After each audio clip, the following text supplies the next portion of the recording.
nama saya Arla Kalani Ramadhani. Saya dari kelas 10 TKJC.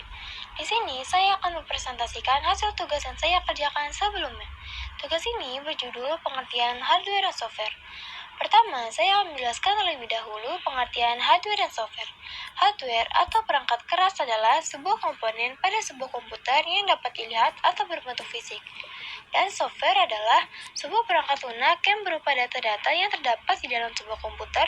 Software berbentuk data digital yang tidak terlihat secara fisik, namun dapat digunakan oleh pengguna komputer. Selanjutnya, pada slide ini ada dua pertanyaan. Pertanyaan pertama, sebutkan setidaknya 3 komponen hardware yang paling penting dan jelaskan alasan pemilihannya. Dan pertanyaan kedua, jika ingin meningkatkan kinerja komputer untuk bermain game, komponen hardware mana yang harus ditingkatkan terlebih dahulu? Jelaskan alasannya. Dan selanjutnya, saya akan menjawab satu-satu pertanyaan yang ada di dalam slide tersebut. Jawaban pertanyaan pertama, komponen hardware. Pengertiannya, yang pertama, VGA atau yang biasa disebut Video Graphics Adapter adalah sebuah perangkat keras yang melakukan rendering atau pemrosesan output berupa visual yang ditampilkan pada layar monitor. Yang kedua, power supply. Power supply adalah sebuah komponen yang digunakan untuk memasok atau menyediakan daya listrik ke sebuah atau lebih perangkat. Dan yang ketiga, keyboard. Keyboard adalah perangkat input yang digunakan untuk memasukkan data ke dalam komputer atau perangkat elektronik lainnya. Dan di sini saya akan menjelaskan alasan saya memilih 3 komponen tersebut. Alasannya yang pertama, mengapa memilih VGA card? Karena VGA card tidak hanya melakukan rendering atau pemrosesan output berupa visual yang ditampilkan pada layar monitor, tetapi VGA card juga berperan penting untuk menerjemahkan ataupun mengubah sinyal digital yang berasal dari komputer menjadi tampilan grafis pada layar monitor. Sayangnya, beberapa orang menganggap bahwa fungsi dari VGA tidak begitu penting. Ini karena biasanya VGA sudah dibenamkan langsung di motherboard, sehingga pengguna komputer hanya menggunakan komputernya untuk aktivitas multitasking, seperti Microsoft Office atau browsing. Selanjutnya, VGA card juga memiliki beberapa jenis, yaitu yang pertama VGA ISA, yang kedua VGA ISA, yang ketiga VGA PC, yang keempat VGA EGP, dan yang kelima VGA PCA. Lanjut yang kedua, mengapa memilih power supply? Karena power supply digunakan sebagai penghantar tegangan listrik pada komponen atau perangkat keras lainnya yang ada di komputer tersebut. Arus listrik yang dibagikan power supply ke setiap komponen komputer seperti hard disk, motherboard, merupakan bagian utama sebuah komputer, CD-ROM, floppy, kipas atau fan, dan lain-lain. Dalam hal ini, besar tegangan yang dihasilkan power supply bisa bermacam-macam. Menurut e-book Study Guide series pengenalan hardware olah wahana komputer, MACA, arus listriknya ada yang bertegangan 5 volt hingga 12 volt. Besar tegangan arus listrik yang dihasilkan power supply juga tergantung pada kebutuhan masing-masing komponen. Biasanya, power supply sudah terintegrasi dengan casing. Jadi singkatnya, maksud dari power supply adalah alat yang berada dalam sebuah casing komputer yang berfungsi mengatur arus listrik lalu membaginya ke setiap komponen. Selanjutnya, power supply juga mempunyai beberapa jenis, yaitu yang pertama power supply AT, yang kedua power supply ATX, yang ketiga regulate power supply, yang keempat unregulated power supply, dan yang kelima adjustable power supply. Selanjutnya, yang ketiga, mengapa saya memilih keyboard?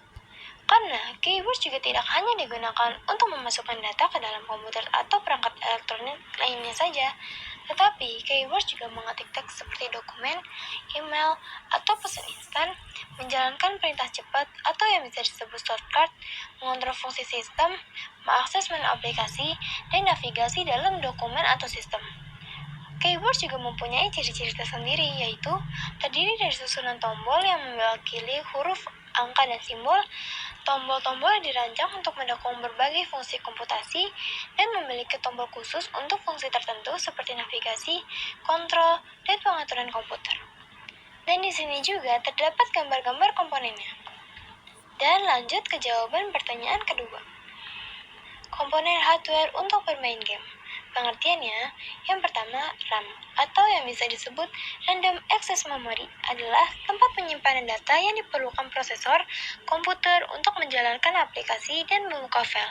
Yang kedua, CPU, atau yang biasa disebut Central Process Unit, atau unit pemrosesan pusat, adalah komponen perangkat keras yang merupakan unit komputasi inti di sebuah server.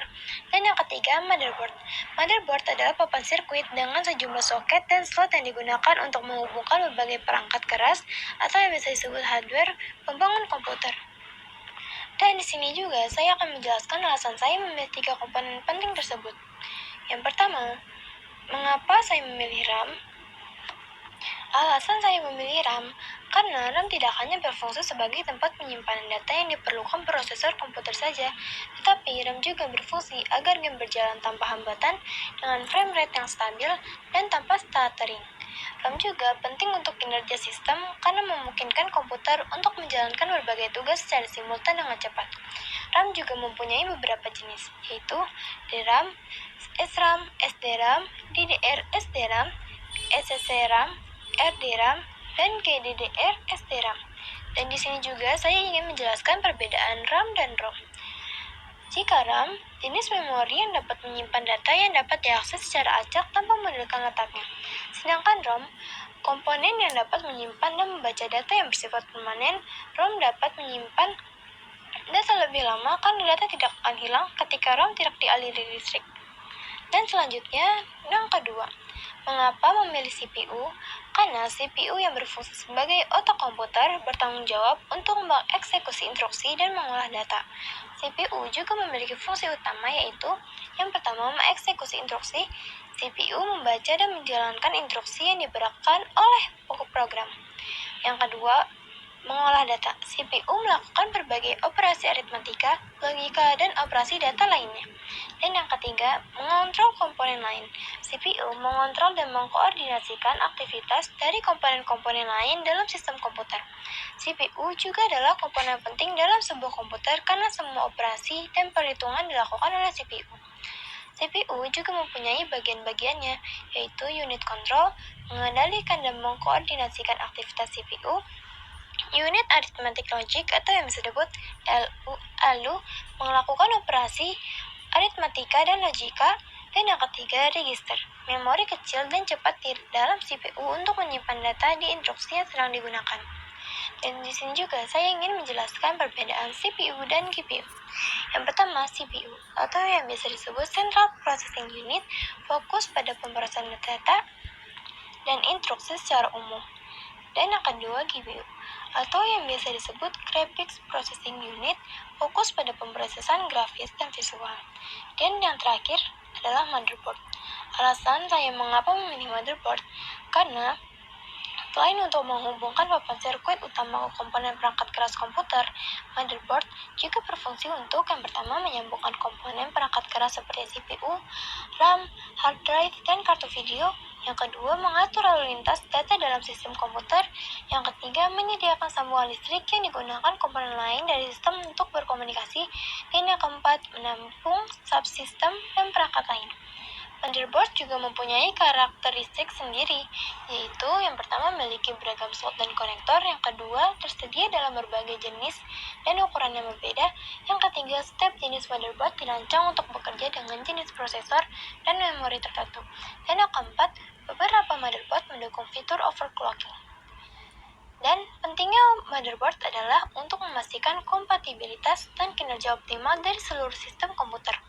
Motherboard merupakan komponen vital yang menyatukan semua elemen komputer dan memastikan operasi yang stabil secara efisien. Dan di sini juga terdapat gambar-gambar komponennya. Dan sudah di slide terakhir dan sudah selesai. Terima kasih karena sudah menyimak dan menonton video ini. Semoga teman-teman di luar sana bisa mendapat ilmu pengetahuan dari video penjelasan saya sebelumnya. Wabillahi taufiq hidayah. Wassalamualaikum warahmatullahi wabarakatuh.